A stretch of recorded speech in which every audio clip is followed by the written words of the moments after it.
मित्रों, हम कारक प्रकरण का सिद्धांत कौमुदी के अनुसार शब्दशः अध्ययन कर रहे हैं। उस क्रम में यूजीसी नेट जेआरएफ के पाठ्यक्रम के अंतर्गत हम इससे पहले गतिबुद्धि प्रत्यवसानार्थ शब्द कर्मा कर्मकाणा मणिकर्ता सणव, यह सूत्र हमने पिछले भाग में देखा था। उस सूत्र से संबद्ध तथा उस सूत्र के अंतर्गत कुछ वार्तिक हैं, कुछ उसके निषेध और उसके निषेध के भी निषेध वाले वार्तिक हैं, कुछ विधान वाले वार्तिक हैं, कुछ विशेष हैं। वैसे 6-7 वार्तिक हैं तथा उसी से संबद्ध एक सूत्र है। मैं प्रयास करूंगा कि सारे जो उससे संबद्ध हैं, अण्यन्तावस्था के कर्ता को अण्यन्तावस्था में कर्म बनाने वाले या कर्म का होने का निषेध करने वाले जितने भी नियम हैं, सभी नियमों को इस पाठ में मैं बताऊं। तो पाठ हो सकता है कि आप सबको लंबा लग जाए, पर इस पाठ में हम पूरी बातों को जानेंगे। इससे पहले के पाठ में जो हमने देखा था, उस बात को मैं आशा करता हूं कि आप बुद्धि में धारण करके रखे होंगे। यदि नहीं रखे हैं तो मैं संक्षिप्त में बता दूं। गत्यर्थक धातु हो, बुद्ध्यर्थक धातु हो, प्रत्यवसान यानी भोजन करने अर्थ वाली धातु हो, शब्द कर्म धातु हो या अकर्मक धातु हो, इन 5 प्रकार की धातुओं के प्रयोग में जो सामान्य अवस्था में करता था, वह निजंत अवस्था में, प्रेरणा की अवस्था में कर्म बन जाता है।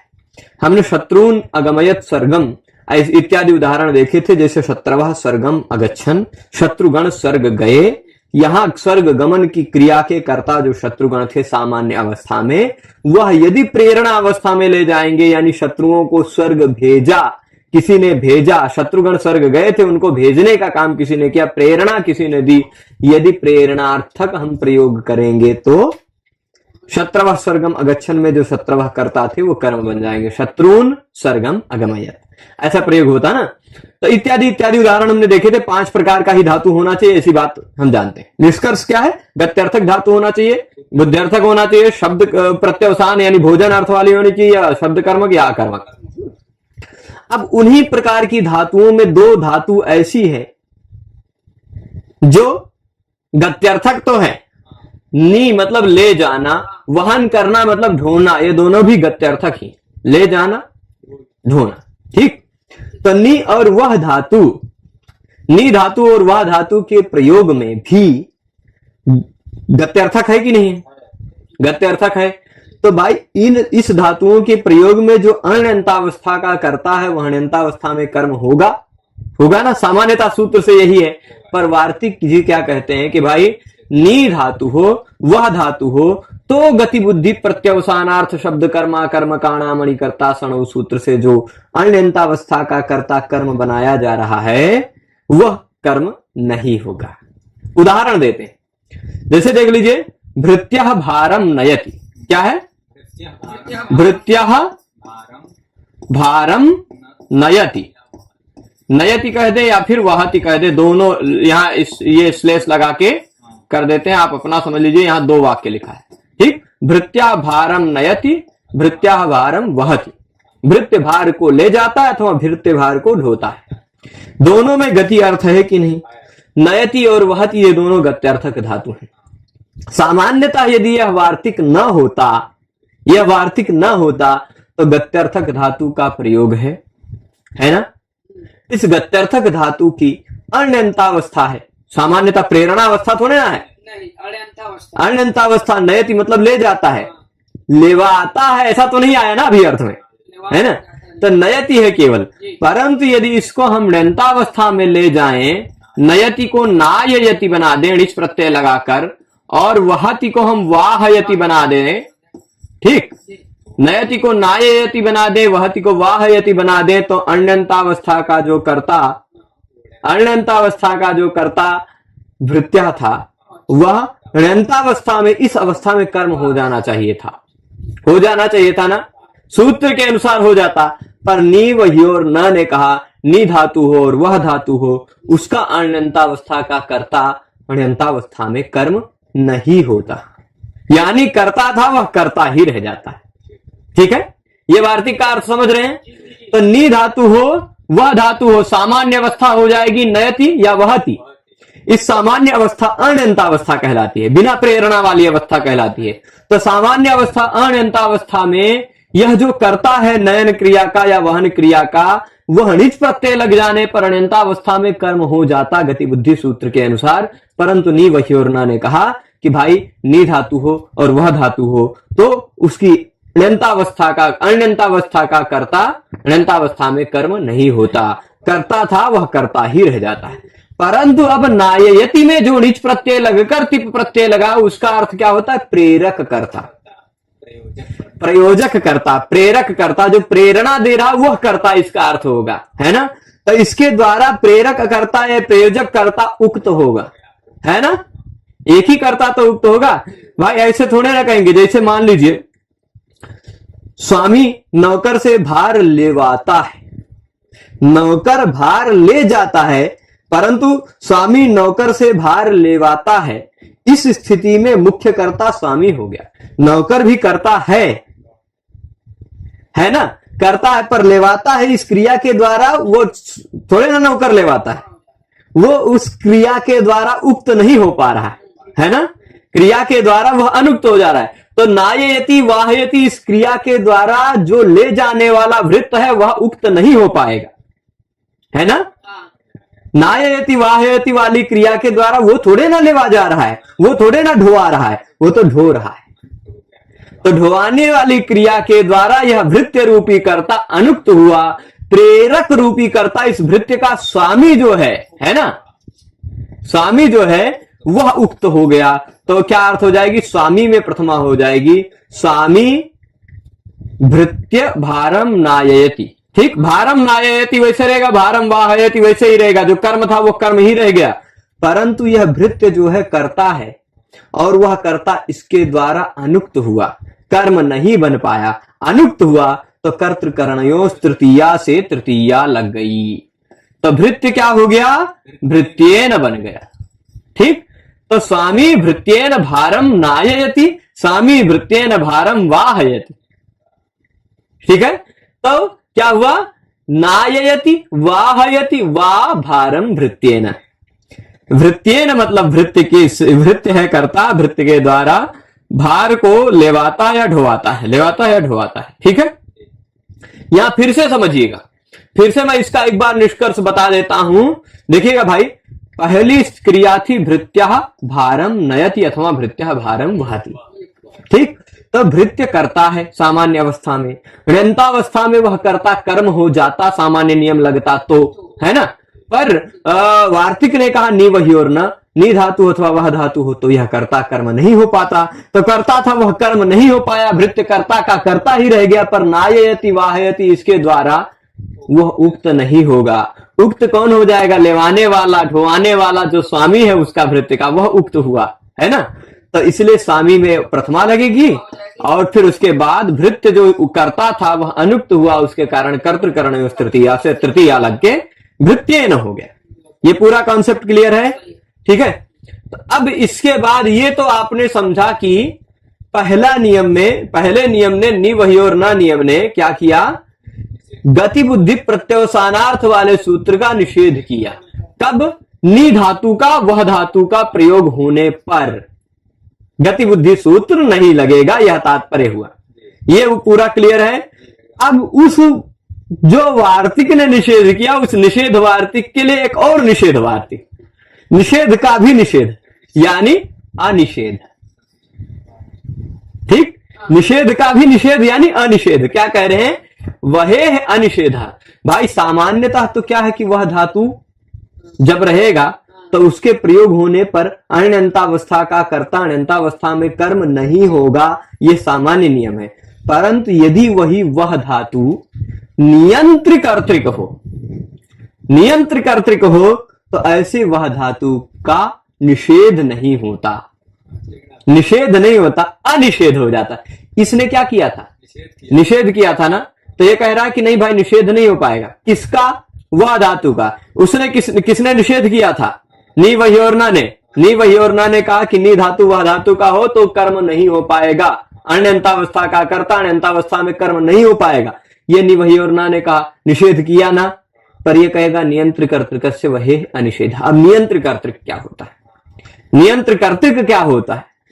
ऐसा वह धातु जिसका कर्ता कोई नियंता हो, कंट्रोलर, नियंता मतलब कंट्रोलर हो कोई। जैसे अब देख लीजिए, मैं पहले मूल वाक्य सामान्य वाक्य बताता हूं।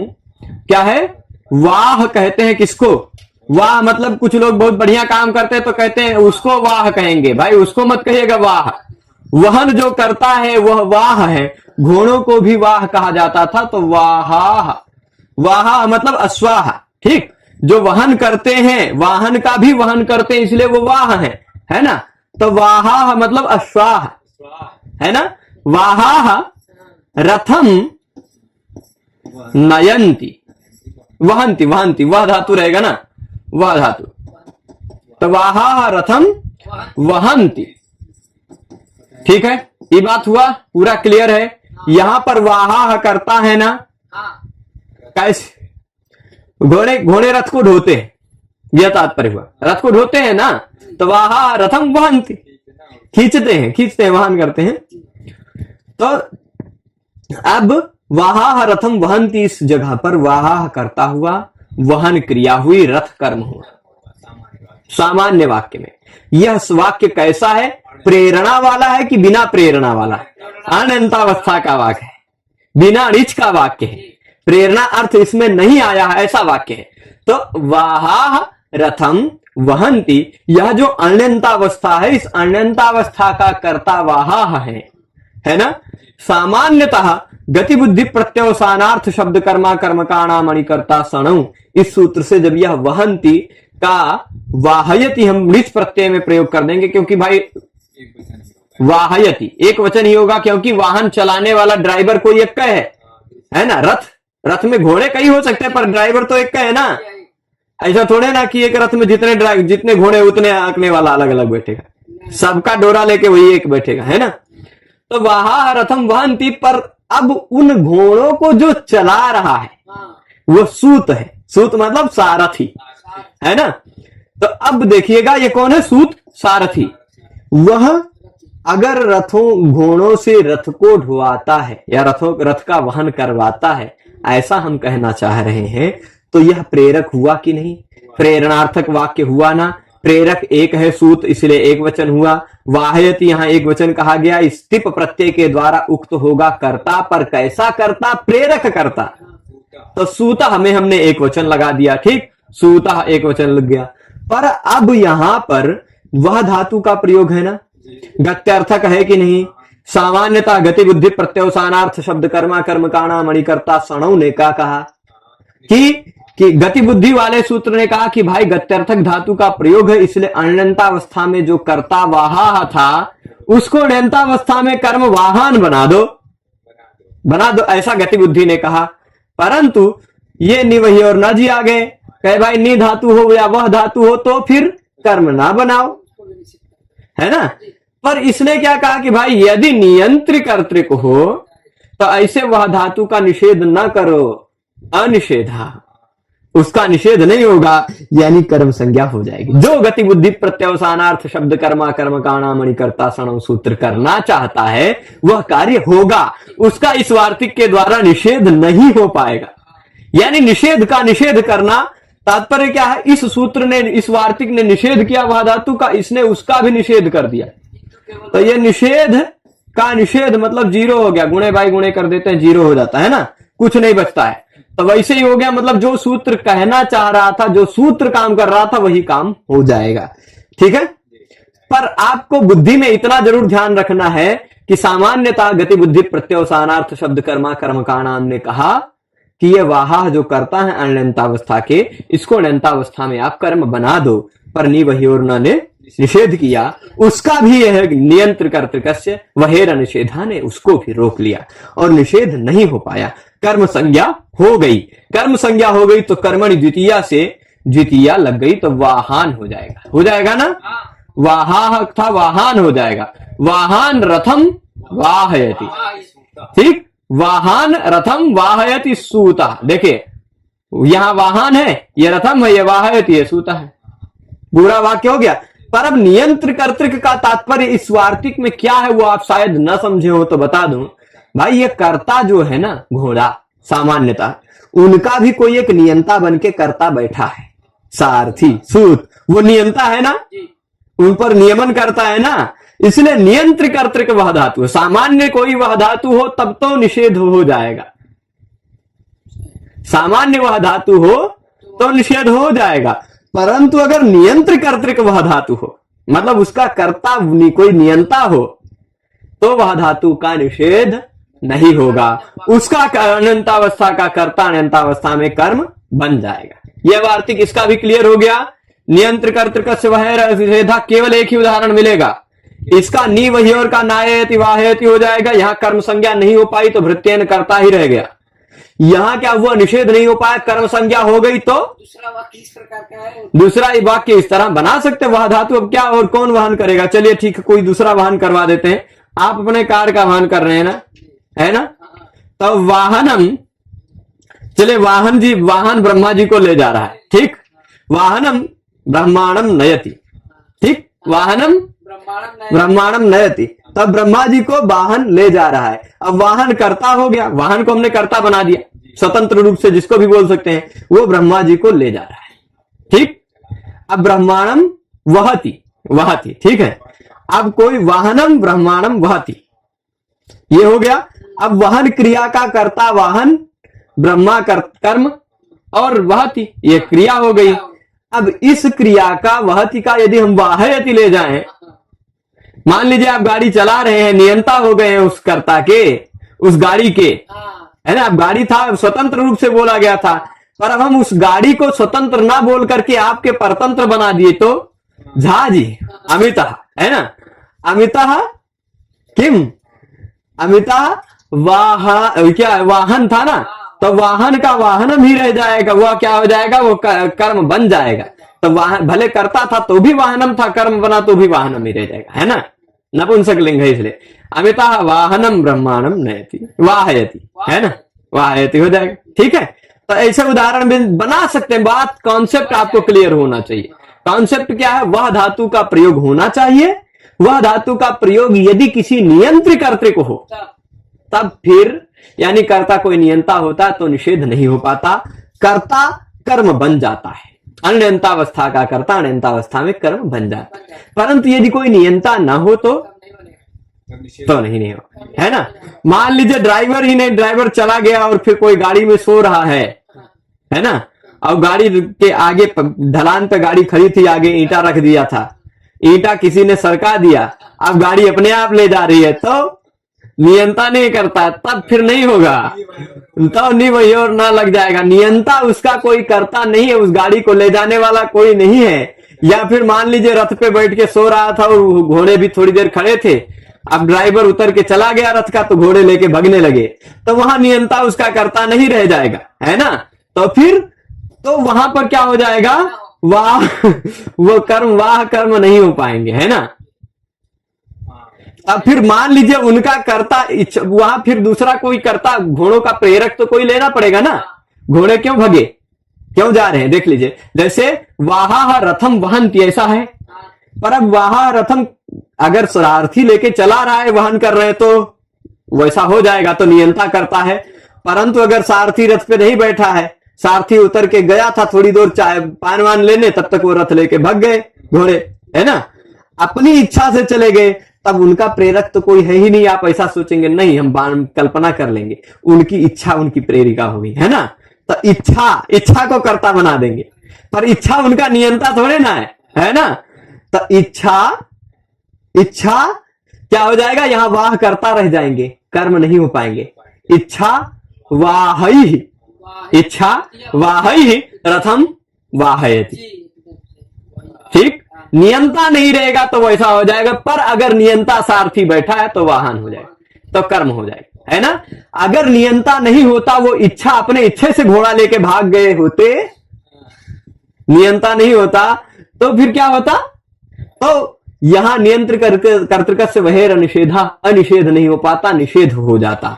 तो निषेध हो जाता है, कर्म संज्ञा नहीं हो पाती, कर्ता ही रह जाता, और कर्तृकर्ण तृतीया से तृतीया बहुवचन लग जाती, वाह ही हो जाती, ठीक है। बात पूरा कॉन्सेप्ट क्लियर है। ऐसे प्रश्न पूछते हैं तो बात और गहराई में जाती है और बात अच्छे से समझ में आती है। प्रश्न पूछने वाला नहीं रहता है तो हमसे कुछ कुछ बातें छूट भी जाती हैं, हमें लगता है कि सबको समझ में आ गई। आदि खाद्योर्ना, ठीक, हमने सूत्र में क्या देखा था? सूत्र में देखिए, सूत्र में हमने गति अर्थ वाला देखा था, है ना? तो गति अर्थ में जो निषेध हो सकता था उसको बता दिए, है ना? फिर उसके बाद उसमें भी निषेध में भी अनिषेध जो हो सकता था वो भी बता दिए। बुद्धि हुआ था। अब प्रत्यवसान अर्थ का भी हमने देखा था, खाने वाली धातु, खाने अर्थ वाली। तो खाने अर्थ वाली धातुओं में भी दो धातु हैं, आद धातु और खाद धातु। अद धातु है, अद का णिच प्रत्यय लगाने का आदि बन जाता है ना? अधभक्षणे धातु है, उस पर णिच प्रत्यय लगकर आदि धातु बन जाता है। तो वही आदि धातु हो, और खाद धातु है, उसका णिच प्रत्यय लगकर खादी धातु बन जाता है ना? देख लीजिए, अद है, उस पर णिच प्रत्यय जुड़ेगा, णिच का ई, अद ई, अत उपधाया से आ का वृद्धि हो जाएगी, दा का ई जुड़ जाएगी, आदि, है ना? आदि धातु हो जाएगी। उसी तरह मान लीजिए खाद धातु है, खाद धातु में णिच प्रत्यय का णिच में से बचता है ई, जोड़ दीजिए खादी, है ना? खादी। अत उपधाया करना ही जरूरत ही नहीं, क्योंकि उपधा में ह्रस्व आ है ही नहीं, उपधा में पहले ही दीर्घ है। अत ह्रस्व आ होता तब अत, उसमें दीर्घ ही है तो उसमें कुछ नहीं लगेगा, ठीक है? तो खादी हो गया। आदि धातु हो या खादी धातु, यानी णिजंत आदि धातु और खाद धातु की ण्यंतावस्था में कर्ता कर्म नहीं बन पाता, ये भी निषेध कर रहा है। जो नी वही और न कह रहा था, नी धातु और वह धातु का, वैसे ये दो धातुओं का कर रहा है, आद धातु और खाद धातु। प्रत्यवसानार्थक का यह निषेध है। प्रत्यवसानार्थक धातु होता है, यानी खाने अर्थ वाला कोई धातु होता है, तो ऐसी धातु की अण्यंतावस्था का, सामान्य अवस्था का, बिना प्रेरणा वाली अवस्था का जो कर्ता रहता है, वह कर्ता ण्यंतावस्था में कर्म बन जाता है। ठीक, वह कर्ता ण्यंतावस्था में क्या बन जाता है? कर्म। ठीक है। अब इसके बाद आदयति खादयति वा अन्नम बटुना, इसको भी बता देते हैं, समझा देते हैं। बटुहु, बटुह कौन है? बटुह मतलब कोई बालक है। अन्नम अत्ति, अत्ति मतलब खाता है, अथवा खादति, अत्ति हो या खादति हो, दोनों वाक्य हो जाएगा ना? अद धातु का अत्ति रूप बनता, अत्ति, अत्तः, अदंति। तो बटुहु अन्नम अत्ति अथवा बटुहु अन्नम खादति, दो वाक्य है। दोनों वाक्यों में सामान्य वाक्य बिना णिच वाले हैं ना, मैं इसलिए घटित करके बता रहा हूं, बिना णिच वाले सारे वाक्य हैं। अण्यंतावस्था है, इस अवस्था में कर्ता कौन है? बटु, बटु करता है ना। अण्यंतावस्था में जो कर्ता होता है बटु, वह अण्यंतावस्था में कर्म बन जाता, प्रत्यवसानार्थक धातु है। इसलिए गति बुद्धि प्रत्यवसानार्थ शब्द कर्मा कर्म काणा मणिकर्ता सणु सूत्र लगकर यह जो बटु है अण्यंतावस्था का कर्ता, अगर णिच प्रत्यय लगा देते हैं, अत्ति को हम आदयति बनाकर आदयति बना देते हैं, या फिर खादयति बना देते हैं, इसको खाद का खादयति खिलाता है ऐसा अर्थ ले आते हैं, तो बटु जो करता था वह सामान्य नियम के अनुसार गति बुद्धि प्रत्यवसानार्थ शब्द कर्मा कर्म काणा मणिकर्ता सणो, इस नियम के आधार पर, क्योंकि प्रत्यवसानार्थक है, क्योंकि भोजनार्थक धातु है, इसलिए यह जो करता था वो कर्म बन जाता है। परंतु आदि खाद्य और न ने कहा कि भाई आदि धातु हो खाद्य धातु हो, तो फिर उसकी अण्यंतावस्था का कर्ता अण्यंतावस्था में कर्म नहीं बनता। तो कर्म नहीं बन पाया बटु, तो बेचारा करता रह गया, कर्तृकरण तृतीया से तृतीया लग गई। सिंपल है ना? देख लीजिए, आदयति खादयति है ही, अन्नम का कर्म था वो कर्म ही रह गया, बटुना करता था वह करता ही रह गया, कर्म नहीं बना, और वह कर्ता अनुक्त हुआ, कर्तृकरण तृतीया से तृतीया लग गई। माता बटुना अन्नम आदयति अथवा माता बटुना अन्नम खादयति। ठीक है, कर्ता जोड़ दिया कोई एक प्रेरक। ठीक है, आगे एक भक्षे है अहिंसार्थ से ना, यहां एक प्रत्यवसान अर्थ वाले में एक धातु और जोड़ रहे हैं, आदि धातु जोड़ा, खाद्य धातु जोड़ा। अब भक्ष धातु, भक्षे है अहिंसार्थ से न, ये कह रहा भक्ष धातु यदि अहिंसार्थक हो, कैसी हो? अहिंसार्थक हो, यानी हिंसार्थक न हो, ऐसी भक्ष धातु हो तो उसका निषेध होता है। जैसे उसका भी निषेध होता है, जैसे भक्षयति अन्नम बटुना।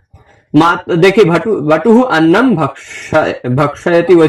भक्षयति, वैसे भी बनता सामान्यतः चुरादी गण का धातु, तो भक्षयति सामान्य रूप में भी बनता है, और ऋणजंत में भी, प्रेरणा अर्थ में भी भक्षयति, सामान्य में भी भक्षयति। भक्षयति का मतलब खाता है, भक्षयति मतलब खिलाता भी है। जैसे चोरयति मतलब चुराता है, और चोरयति मतलब चुरवाता है ना। दोनों। चोरी करने को प्रेरणा देना वाला भी जो चोरयति, उसकी भी क्रिया चोरयति है, और चोरी करने वाला भी चोरयति है ना। चौरा चोरयति और राजा चौरेण चोरयति, है ना। राजा चोर से चुरवाता है, ठीक है, ऐसा हो जाएगा। तो यहाँ भक्षे अहिंसार्थस्य न भक्षयति वैसे भी रहता है, भक्षयति वैसे भी रहता है। तो अब देखिएगा, भक्षयति यदि कैसा है, हिंसा अर्थ वाला नहीं है, अहिंसा अर्थ वाला है। अब देखिए, अन्न खा रहा है तो कोई हिंसा हो रही है? नहीं। अन्न खा रहा है तो कोई हिंसा हो रही है? अहिंसा है ना। कोई व्यक्ति दाल भात खा रहा है, अन्न खा रहा है, तो उसमें कौन सी हिंसा हो रही भाई? कोई हिंसा नहीं हो रही है ना। तो अन्नम बटुहु अन्नम भक्षयति, ऐसा है, ठीक है। बटुहु अन्नम भक्षयति, ठीक है। यहां बटुहु है, यहां अन्नम है कर्ता, अन्नम है कर्म, और भक्षयति क्रिया है, ठीक। अब इस भक्षयति क्रिया को यदि णिच प्रत्यय में लगाएंगे प्रेरणा अर्थ वाला, तो उसमें भी ये भी ऑलरेडी णिच वाला है, स्वार्थ वाला। णिच प्रत्यय प्रेरणा अर्थ वाला लगाएंगे तो भी भक्षयति ही रूप बनेगा, पर प्रेरणा अर्थ वाला हम ले जा रहे हैं, है ना। तो बटु अन्नम भक्षयति जो था उसको हम प्रेरणा अर्थ में ले गए, तो बटु को सामान्यतः गति बुद्धि प्रत्यवसानार्थ शब्द कर्मा कर्म काणामणि कर्ता सणौ सूत्र से, क्योंकि यह प्रत्यवसानार्थक धातु है, इसलिए यह जो कर्ता था वह कर्म बन जाना चाहिए था।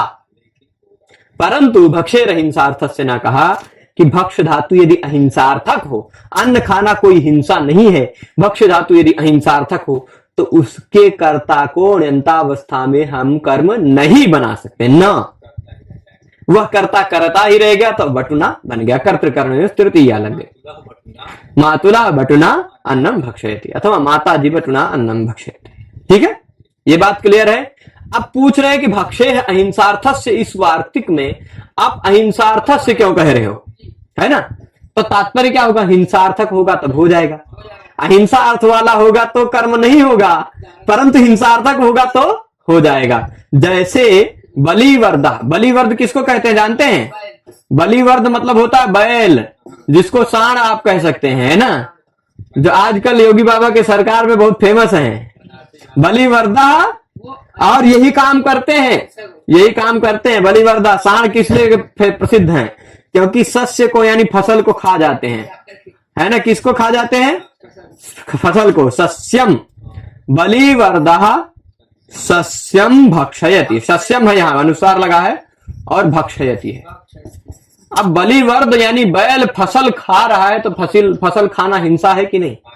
क्योंकि हम सब जो अन्न खा रहे हैं वो हिंसा नहीं कर रहे हैं, पर अन्न जब तक खेत में है, जब तक वह सूखा नहीं है, जब तक पक के तैयार नहीं है, तब तक उसके वृक्ष में जीव है, ऐसा हमारा सिद्धांत कहता है ना।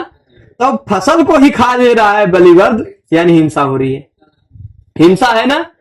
वार्तिक क्या कहता? अहिंसा अर्थ वाला होगा तो ही निषेध होगा, हिंसा अर्थ वाला होने पर तो निषेध नहीं होगा ना। तो हिंसा अर्थ वाला है कि नहीं? भक्षेर हिंसार्थक से न वार्तिक ने निषेध नहीं कर पाया ना, और कोई भी वार्तिक निषेध नहीं कर पाएगा। तो बलिवर्दा सस्यम भक्षयति जो था, इसको भक्षयति को यदि हम प्रेरणा अर्थ वाला भक्षयति कर देते हैं, प्रेरणा अर्थ वाला भक्षयति मान लीजिए इसको हमने कर दिया, तो यह जो कर्म था वो तो कर्म ही रह गया, ठीक, सस्यम सस्यम ही रह गया, परंतु यह जो बलिवर्दा करता था वह कर्म बन गया, है ना। बलिवर्दा मान लीजिए बहुवचन था, तो बलिवरदान कर दिया, ठीक, बलि वरदान, ठीक, बलिवरदान हो गया। बलिवरदान सस्यम भक्षयति, कहा भक्षयति? कोई होगा दुश्मन, किसी दो लोगों के घर में झगड़ा हो गया होगा, तो उसका खेत बहुत ज्यादा हरियाल रहा होगा, बैल को छोड़ दिया, जाक खा ले, है ना। तो वह मान लीजिए वह कौन हो गया? शत्रु हो गया, मान लीजिए शत्रु होगा, है ना। शत्रु बलिवरदान सस्यम भक्षयति, ठीक है। तो अब यहां पर देख लीजिए भक्ष धातु है पर अहिंसा अर्थ नहीं है, हिंसा अर्थ है, इसलिए भक्षेर अहिंसा अर्थ से न वार्तिक निषेध नहीं कर पाएगा और गति बुद्धि प्रत्यवसानार्थ लग जाएगा। गति बुद्धि प्रत्यवसानार्थ शब्द कर्मा कर्म का नामणि कर्ता सणो लग जाएगा, क्योंकि प्रत्यवसान अर्थ वाली धातु है। उसके अण्यंतावस्था में जो बलिवर्द करता था वह अण्यंतावस्था में कर्म बन गया। ठीक है, ये बात भी क्लियर है एकदम से। फिर इसके बाद आगे 2-3 और वार्तिक है, इसी से संबद्ध है। जितनी बातें संबद्ध है उनको हम इसी में निपटा देते हैं। फिर दूसरे प्रकार का विषय, क्योंकि फिर कभी पता है अगले भाग में कुछ दूसरा विषय जब हम ये पढ़ाने लगेंगे तब तक पता चलेगा ये ऊपर से कुछ जा चुका होगा। इसलिए ताजा ताजा जो विषय चल रहा है उससे संबद्ध विषयों को इसी साथ निपटा लेते हैं, कि जिससे आपको ध्यान रहे। केवल यही शब्दायतेर न तो वार्तिक है, फिर हिक्रोनतरस्याम यह एक सूत्र है। मतलब अभी 3-4 वार्तिक आपको देखने हैं और एक सूत्र देखना है, वो इसी से संबद्ध है। इसी से संबद्ध विषय या तो निषेध करेगा या तो वैसे ही। अब देखिए, जलपति प्रभृति नाम उपसंख्यानम क्या कहता है कि भाई पाणिनि जी, आपने सूत्रवा में गति बुद्धि प्रत्यवसानार्थ शब्द कर्मा कर्म का नाम 5 प्रकार का धातु कहा। उसी लिस्टिया में जलपति प्रभृति इत्यादि धातुओं को भी कह देना चाहिए था। ठीक, कैसा? जलपति इत्यादि धातुओं को भी कह देना चाहिए था। जलपति प्रभृति नाम उपसंख्यानम, उसको ही उसी में गिन लेना चाहिए था। ऐसा सजेशन दे रहे हैं कात्यायन जी। ठीक, कि पाणिनि जी आपने सूत्र में केवल 5 प्रकार के कहा कि गत्यर्थक धातु होना चाहिए, बुद्ध्यर्थक होना चाहिए, शब्द कर्म प्रत्यवसानार्थ शब्द कर्म और अकर्म। ये 5 में जलपति इत्यादि को भी लिस्ट में कर लीजिए। ठीक, तो जल्पयति भाषयति, ये जो जल्प धातु इत्यादि अर्थ वाले 2 हैं। ये शब्द कर्म के अंतर्गत इसको नहीं मानेंगे। जल्पयति भाषयति वा धर्मम पुत्रम देवदत्ता। देखिए, पुत्रः धर्मम जल्पति, पुत्रः धर्मम भाषते, ये 2 वाक्य है। पुत्रः धर्मम जल्पति अथवा पुत्रः धर्मम भाषते, ये 2 वाक्य है। पुत्रः करता है अण्यंतावस्था का, और फिर उसके बाद जलपति भाषते, यह जो क्रिया थी वो जलपति प्रभृति नाम उपसंख्यानम के अंतर्गत है। जलपति प्रभृति मतलब जलपति इत्यादि। तो अब जलपति प्रभृति नाम उपसंख्यानम वार्तिक लगा। अण्यंतावस्था में जो कर्ता कौन सा था? पुत्र, वह अण्यंतावस्था में कर्म बन गया पुत्रम, है ना। तब पुत्रम देवदत्ता, देवदत्त उसके पिताजी हैं। देवदत्ता पुत्रम धर्मम जल्पयति अथवा देवदत्ता पुत्रम धर्मम भाषयति। णिजंत में मूलतः सामान्यता धातु पहले कैसी भी रही हो, सामान्यता परस्मैपदी पद में हो जाती है। ठीक है, अब चलिए आगे एक और है दृशेश्च, उसी तरह का। दृशेश्च क्या कहता है? दृश्य धातु होना चाहिए। कौन सी धातु? दृश्य धातु। दृश्य धातु को भी उसी में गिन लो। गति बुद्धि वाला काम किया, गति बुद्धि जो सूत्र काम कर रहा है उसी लिस्ट में जलपति इत्यादि को भी गिन लो। पाणिनि जी से छूट गया होगा भाई। उक्ता अनुक्त दुरुक्ता नाम चिंता यत्र प्रवर्तते तम ग्रंथम वार्तिकम प्राहु वार्तिक विचक्षणा। तो क्या है कि जो कुछ पाणिनि जी के द्वारा सूत्रों में छूट गया वही बात वार्तिक में कहा जा रहा है। या पाणिनि जी ने कुछ कहीं कहीं कुछ कह दिया, पूरा सामान्य से बात कह रहे हैं। कुछ लगता है कि कुछ अंश में थोड़ा सा 1-2 धातु में ये बात नहीं फिट बैठ रही, तो उन धातुओं को कात्यायन जी का काम है अलग करना, उनको अलग करो। पाणिनि जी ने कह दिया कोई भी प्रत्यवसानार्थ हो तो उसमें चल जाएगा। पाणिनि जी ने कहा कोई भी गत्यर्थक हो उसमें काम चल जाएगा। पर कात्यायन जी ने कहा नहीं, नी वही और ना, नी और वह थोड़ा गड़बड़ हो गया, है ना। ऐसे ही कात्यायन जी ने बहुत अच्छा रिसर्च किया है, मतलब शोध किया है कि पाणिनि जी ने जो नियम बना दिए उस नियम सभी धातुओं में लग रहे हैं। हाँ, पर इन 2 जगह पर थोड़ा सा गड़बड़ है, तो इसलिए उन्होंने सुधरवाया। फिर वो वार्तिक का काम है। ठीक, तो दृशेश्च यह एक छूट गया गति बुद्धि प्रत्यय। ना तो दृश्य धातु का तात्पर्य क्या है? दृश्य धातु का अर्थ होता देखना। देखना ना तो गति है, ना तो बुद्धि है, ना तो प्रत्यवसान है, ना तो शब्द कर्मक है, ना तो अकर्मक है। ठीक, तो अब ऐसी उन प्रकार की धातुओं में नहीं है, तो पाणिनि जी से छूट गई है, इसलिए कह रहे हैं दृशेश्च। दृश्य धातु को भी उसी तरह में गिने, यानी दृश्य धातु का भी अण्यंतावस्था में जो करता है वह अण्यंतावस्था में कर्म बनेगा। जैसे अब देख लीजिए, यहां उदाहरण क्या दिया है? भक्तः हरिम पश्यति। भक्तः कौन है? भक्तः हरिम पश्यति, ये सामान्य वाक्य है। पर भक्त हरि को देखता है, यह वाक्य का अर्थ हुआ। यहां भक्त हुआ कर्ता, क्रिया और कर्म। ठीक, हरि कर्म हुआ, क्योंकि कर्ता भक्त अपनी क्रिया पश्यति के द्वारा सबसे ज्यादा कर्म किसको चाहता? हरि। अब पश्य में मूलतः पश्यति आपको दिख रहा है, पर मूलतः दृश्य धातु है ना। दृश्य के स्थान पे पश्य हो जाता है, पाघ्राद करके सूत्र है, तो उस सूत्र से दृश्य के स्थान पे पश्य हो जाता है। पर भाई णिच प्रत्यय लगेगा तो पश्य के बाद थोड़े ना णिच लगेगा, दृश्य के बाद णिच लगता है, तो इसका निजंत में रूप बनता है दर्शयति अथवा दर्शयति बन जाता है। ठीक है, णिच प्रत्यय लग गया तो अण्यंतावस्था पश्यति में जो करता था वो अण्यंतावस्था में कर्म बन गया है, तो भक्तम हो जाएगा। ठीक, भक्तम हरिम दर्शयति, ठीक, अथवा भक्तम है या बहुवचन में भक्तान हो जाएगा, सिंपल बात है ना। भक्ता हरिम पश्यन्ति होता तो भक्तम हरि, भक्तान हरिम दर्शयति। ठीक, कर्ता गुरु, गुरु है ना, वो भक्त को दिखा रहा है ना, गुरु भक्तम हरिम दर्शयति, गुरु भक्त को हरि को दिखा दे रहा है। ठीक है, तो अब इस तरह से ये दृशेश्च वार्तिक कह दिया। अब कोई कहेगा कि भाई अगर वह भक्त हरि को देख रहा है तो हरि को जान भी रहा है ना, ज्ञान हो रहा है कि नहीं, ज्ञान अर्थ है कि नहीं। तो अब भाई सूत्र में क्या कहा था, गति बुद्धि, बुद्धि अर्थ कहा था नहीं, बुद्धि मतलब ज्ञान, तब उसी से दृश्य का भी ग्रहण कर लेना चाहिए था, तो नहीं हो पा रहा है उससे दृश्य का ग्रहण। ऐसा कात्यायन जी का अभिमत है कि वहां बुद्धि अर्थ से यहाँ दृश्य धातु का ग्रहण नहीं हो पा रहा है। सूत्रे ज्ञान सामान्यार्थानामेव ग्रहणम। ठीक, सूत्र में जो ज्ञान सामान्य, जो सामान्य ज्ञान प्राप्त होता है सभी इंद्रियों से, उसका ग्रहण है, ज्ञान का ग्रहण है, विशेष ज्ञान नहीं, चक्षुर इंद्रिय वाला ज्ञान, शब्द श्रोत्र इंद्रिय वाला ज्ञान, या त्वक से स्पर्श वाला ज्ञान, रूप का ज्ञान, गंध का ज्ञान, ये सब विशेष ज्ञान है। ज्ञान विशेषों का ग्रहण नहीं होता, ऐसा इस वार्तिक के द्वारा ज्ञापित होता है। इसलिए स्मरति बौद्धिक है, मानसिक स्मरण है, जिघ्रति सूंघता है, ये भी ज्ञान हो रहा है, गंध ले रहा है। वो स्मारयति घ्रापयति होगा, जिघ्रति का स्मरति का स्मारयति, जिघ्रति का घ्रापयति, तो यहां पर कर्ता कर्म नहीं बन पाएगा। ठीक, ये ज्ञान सामान्य सूत्र में अगर ज्ञान से अर्थ हम दृश्य का भी ले लेते तो जैसे देखता वैसे सूंघता भी है, जैसे देखता वैसे याद भी करता है, बात तो वही हो जाती ना। तो ज्ञान से अगर देखना भी ग्रहण हो जाता तो सूंघना भी ग्रहण हो जाता ना, ज्ञान से ही स्मरण करना भी तो ग्रहण हो जाता ना। तो इसीलिए सूत्र में जो बुद्धि था वह ज्ञान सामान्य की बात है, विशेष ज्ञान की बात नहीं है, इसलिए दृश्य को अलग से कहना पड़ा। ठीक है, दृश्य को अलग से कहना पड़ा कि दृश्य धातु होगा तो उसकी अण्यंतावस्था का अण्यंतावस्था में कर्म बन जाएगा, ये बात हुई। ठीक है, आगे शब्दायतेर्न, शब्द कर्मक होना चाहिए कि नहीं।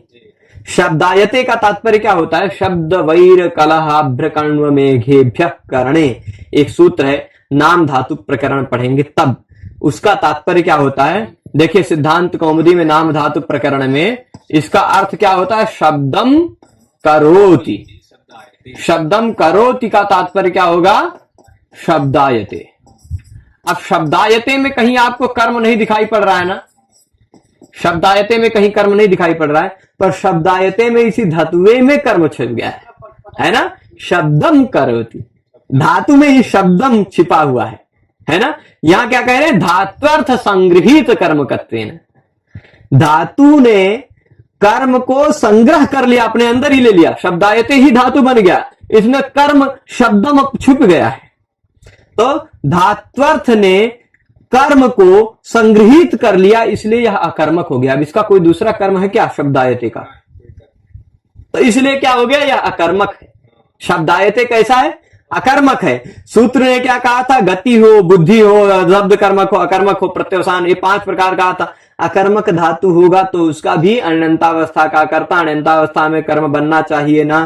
तो शब्दायते अगर है तो उसका भी अण्यंतावस्था शब्दायते है, उसका भी अण्यंतावस्था में ले जाएंगे, शब्दायति बनाना चाहेंगे तो उसका भी कर्ता कर्म बन जाना चाहिए ना, पर कहेगा शब्दायते ना। ठीक, तो ये शाम देख लीजिए, शब्दायति देवदत्तेन, देवदत्तः शब्दायते, ऐसा है, देवदत्तः शब्दायते, इसका तात्पर्य क्या हुआ, देवदत्तः शब्दम करोति। ठीक, देवदत्तः शब्दायते, पर अब कोई देवदत्त से बुलवा रहा है तो स गुरु देवदत्तेन शब्दायति। ठीक, गुरु देवदत्तेन शब्दायति, अब देखिए शब्दायते जो था वह अकर्मक था। देवदत्ता शब्दायते था, शब्दायते अकर्मक था। गति बुद्धि प्रत्यवसानार्थ शब्द कर्मा कर्मका नाम के अनुसार देवदत्त जो अण्यंतावस्था का करता है वह अण्यंतावस्था शब्दायति में कर्म बन जाना चाहिए था, पर शब्दायते ने निषेध कर दिया, नहीं हुआ। तो देवदत्त करता था, करता ही रह गया, अनुक्त हो गया, इसलिए उसमें तृतीया हो गई। अब देख लीजिए यहां पर क्या करें, धात्वर्थ संग्रहित कर्मकत्वेन अकर्मकत्वात् प्राप्ति, अकर्मक हो जाने के कारण इसमें प्राप्ति थी, ये बात हो गई। ये शाम, अब देखिए अकर्मक क्या होता है, ये बात का निष्कर्ष यहां अंत में बताएंगे। इसी सूत्र पर हम रोक देंगे, इसी वार्तिक पर।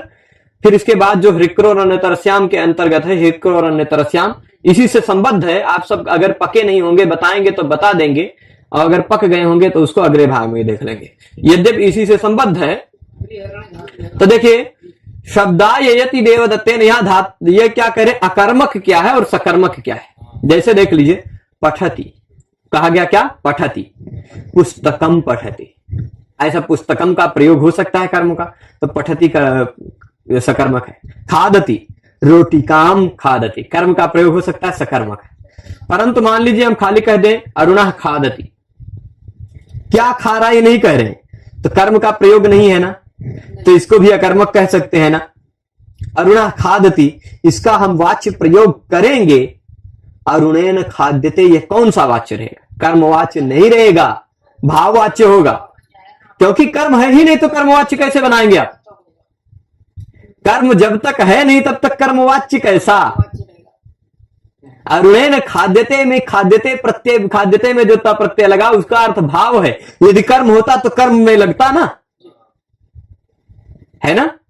तो अकर्मक दो तरह से माना जाता है।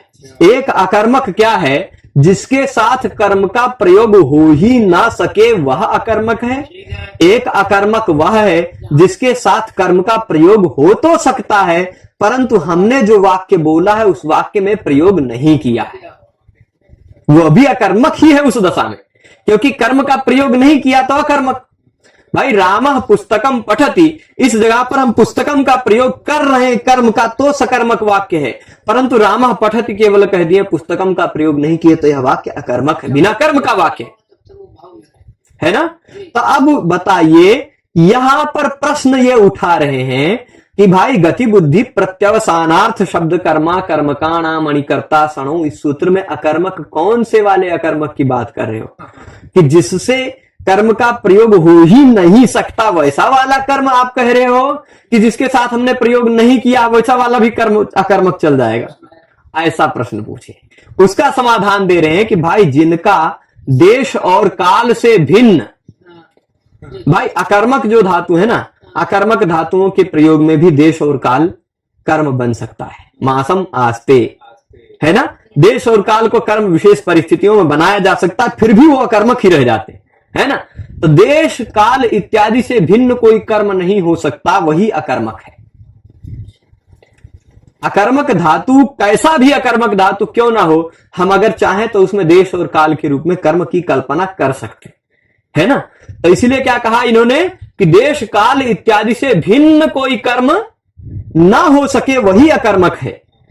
ऐसा कोई अकर्मक नहीं है कि कर्म की विवक्षा ही नहीं हुई, हम कर्म बोले ही नहीं तो वो भी अकर्मक हो गया। न तू अविवक्षित कर्माणा, अविवक्षित कर्माणा मतलब अविवक्षितम कर्म येषाम ते अविवक्षित कर्माणा, अविवक्षित रह गया कर्म जिनका वे अविवक्षित कर्मा है। तो मतलब अब रामा पुस्तकम पठति में हम पुस्तकम को नहीं बोलना चाहे, रामा पठति केवल बोल दिए तो वह अविवक्षित कर्मा हो गया ना। तो अविवक्षित कर्मा क्या वह अकर्मक हो जाएगा, कहेंगे न तू अविवक्षित कर्माणा, अविवक्षित कर्मा वाक्य अकर्मक नहीं होता, उसमें प्रयुक्त क्रिया अकर्मक नहीं होती, है ना। तेन, इसीलिए मासमासयति देवदत्तम यहां पर हो गया, परंतु देवदत्तेन पचयति, पाचयति। देखो देखिए दो उदाहरण दे रहे हैं, दो उदाहरण दे रहे हैं यहां पर। हम दोनों उदाहरणों को थोड़ा सा यहां उसको ऊंचा करेंगे और जगह दे देते हैं। एक क्या है, मासम देवदत्ता मासम आस्ते, ठीक, देव दत्ता मासम आस्ते। यद्यपि देखिए यह आस धातु है, अकर्मक है। आस धातु कैसा है? अकर्मक है, पर फिर भी इसका देश रूपी एक काल रूपी, ये मतलब काला ध्वनि और अत्यंत संयोगी से कर्म हो गया है। काल रूपी कर्म हो गया है ना, काला ध्वनि और अत्यंत संयोगी हम पढ़ चुके हैं, उससे काल रूपी कर्म हुआ। अकर्मक धातु है फिर भी कर्म है, अकर्मक है इसलिए गतिबुद्धि प्रत्यवसानार्थ शब्द कर्मा कर्म का नाम लगेगा, भले ही कर्म का प्रयोग हुआ है तो भी, क्योंकि यह नेचुरली अकर्मक धातु है।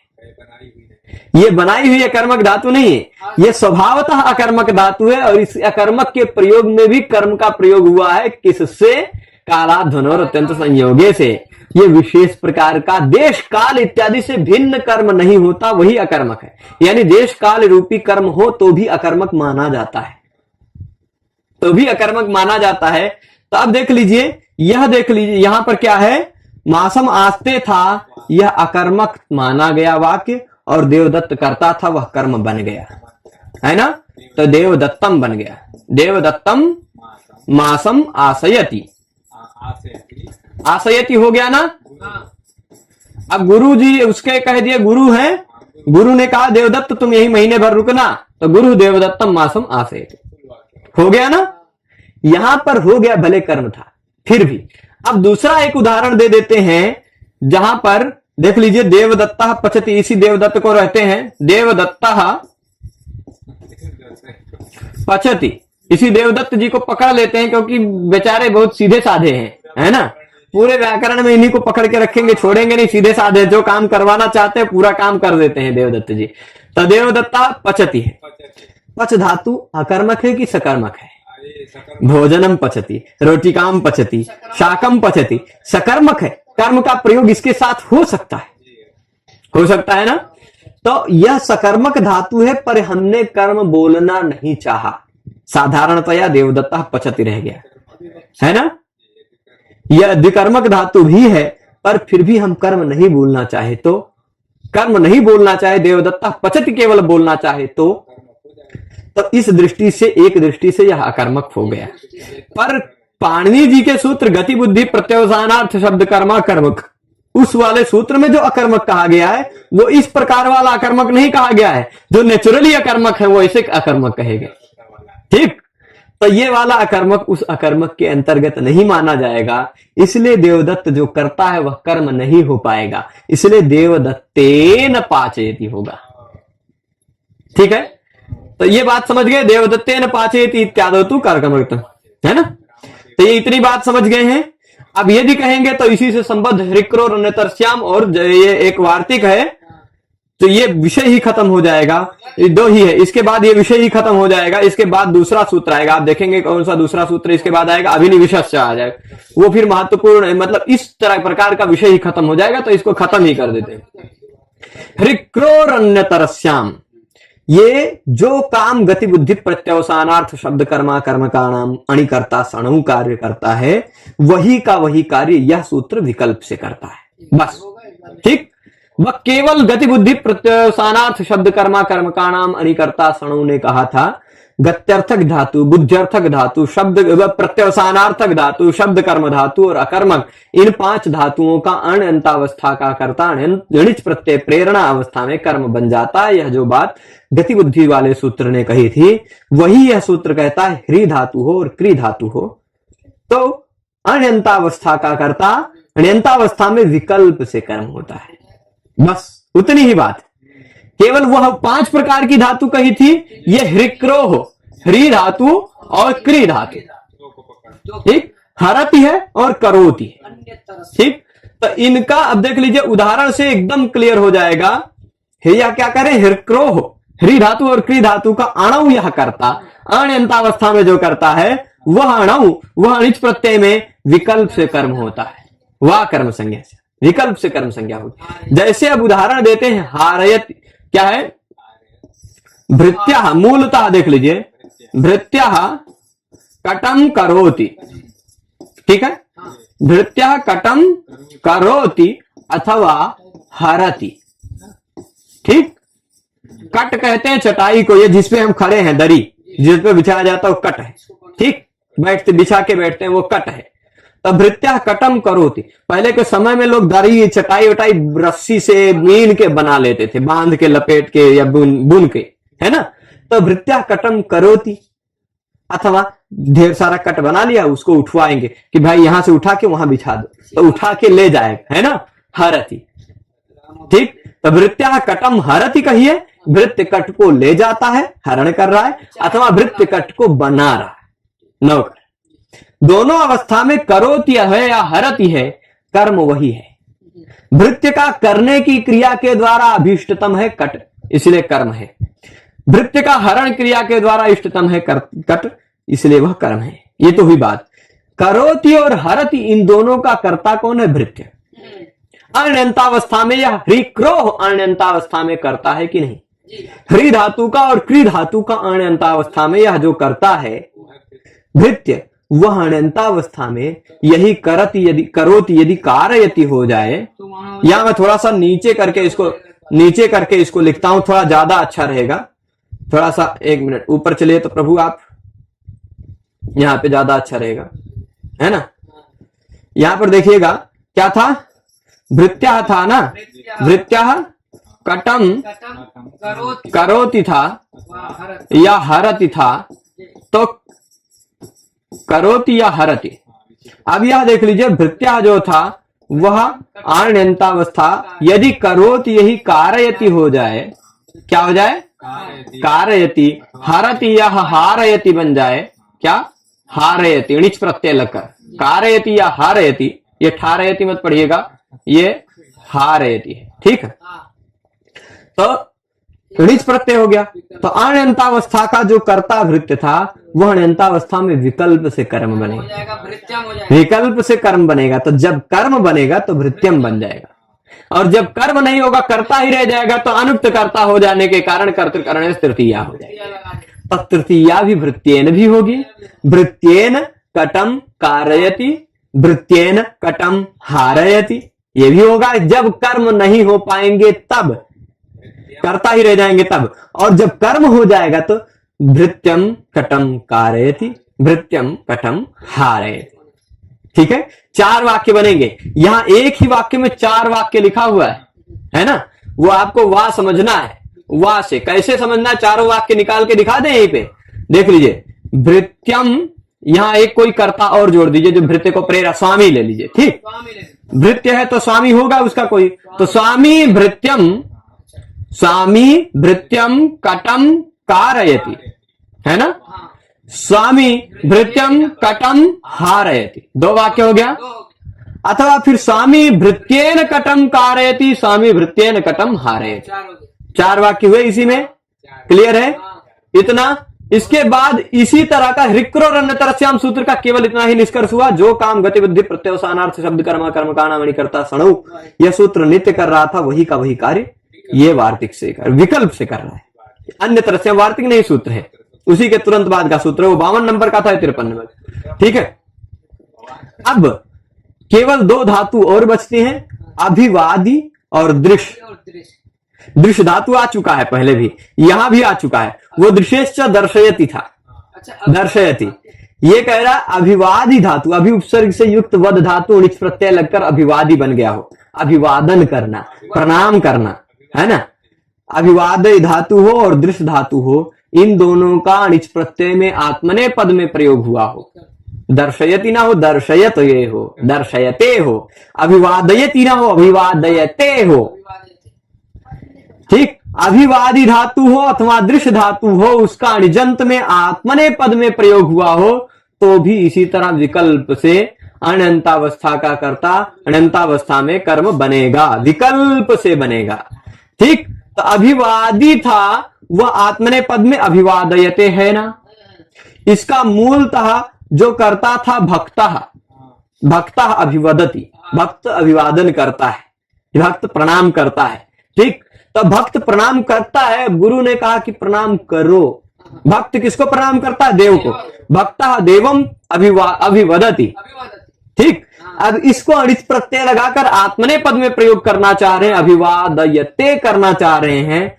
कोई उससे अभिवादन करवा रहा है, तो फिर भक्ता जो था वह कर्म भी बनेगा और कर्म नहीं भी बनेगा। तो जब कर्म बनेगा तो कर्म नहीं द्वितीया हो जाएगी, जब कर्म नहीं बनेगा तो कर्ता था करता ही रहेगा, अनुक्त कर्ता में तृतीया हो जाएगी। तो भक्तेन देवम अभिवादयते, भक्तेन देवम दर्शयते, ठीक, दृश्यधातु, और भक्तम देवम अभिवादयते, भक्तम देवम दर्शयते, ठीक है। तो इतना पूरा यह पाठ का निष्कर्ष था कि कुछ विशेष धातुओं में, कुछ विशेष परिस्थितियों में गत्यर्थक, बुद्ध्यर्थक, शब्द प्रत्यवसानार्थक, शब्द कर्मक, अकर्मक, इन प्रकार की धातुओं का सामान्य बिना प्रेरणा अवस्था में जो कर्ता होता है वह प्रेरणा अवस्था में कर्म बन जाता है। यह बात हमने जानी। उसका कुछ नी वही और ना ने कहा कि नी धातु हो, वह धातु हो तो वह कर्ता कर्म नहीं बन पाता है, कर्ता ही रह जाता है। वृत्तेन वाला उदाहरण हमने देखा था। पर नियंत्रित कर्तृक से वह निषेधा ने कहा कि कोई नियंता करता हो तो वह धातु का निषेध नहीं हो पाता है ना। फिर उसके बाद हमने उसमें आदि खाद्य और ना देखा था कि आदि धातु हो, खाद्य धातु हो तो भी उसका शब्द का उसका क्या कहते हैं, क्योंकि वह प्रत्यवसानार्थक है तो अण्यंतावस्था का कर्ता जो अण्यंतावस्था में कर्म होता था वह नहीं होगा, है ना। उसी तरह भक्षेर अहिंसार्थक से ना अहिंसार्थक भक्ष धातु हो तो भी उसकी अण्यंतावस्था का कर्ता अण्यंतावस्था में कर्म नहीं होता। फिर जलपति प्रभृति नाम उपसंख्यानम वार्तिक देखा, जलपति प्रभृति इत्यादि शब्दों को उसी में गिन लेना चाहिए, दृश्य धातु को भी उसी में गिन लेना चाहिए, ये बातें बताई थी। फिर उसके बाद हमने हृक्रोरण्यतरस्याम यह सूत्र देखा, हरि धातु और क्री धातु से वही कार्य विकल्प से होता है। और अभिवादी दृश्य और आत्मने पदे वेति वाच्यम ने कहा अभिवादी धातु हो वह दृश्य धातु हो, आत्मने पद में इसका अण्यंतावस्था में प्रयोग हुआ हो तो उनका जो अण्यंतावस्था का करता था वह अण्यंतावस्था में विकल्प से कर्म होता है। इतना पूरा आज के इस पाठ में देखा। यह पूरा पाठ मैं आशा करूंगा कि आप दोबारा देखिएगा, उदाहरणों को अपनी बुद्धि की कसौटी पर कसिएगा तो मैं इतना भरोसा करता हूं कि पूरी बात ये समझ में आएगी। आप सभी लोग पूरे पाठ में जुड़े रहे, उसके लिए आप सभी को बहुत बहुत धन्यवाद। फिर मिलेंगे अग्रिम सूत्रों के साथ, तब तक के लिए नमः संस्कृताय।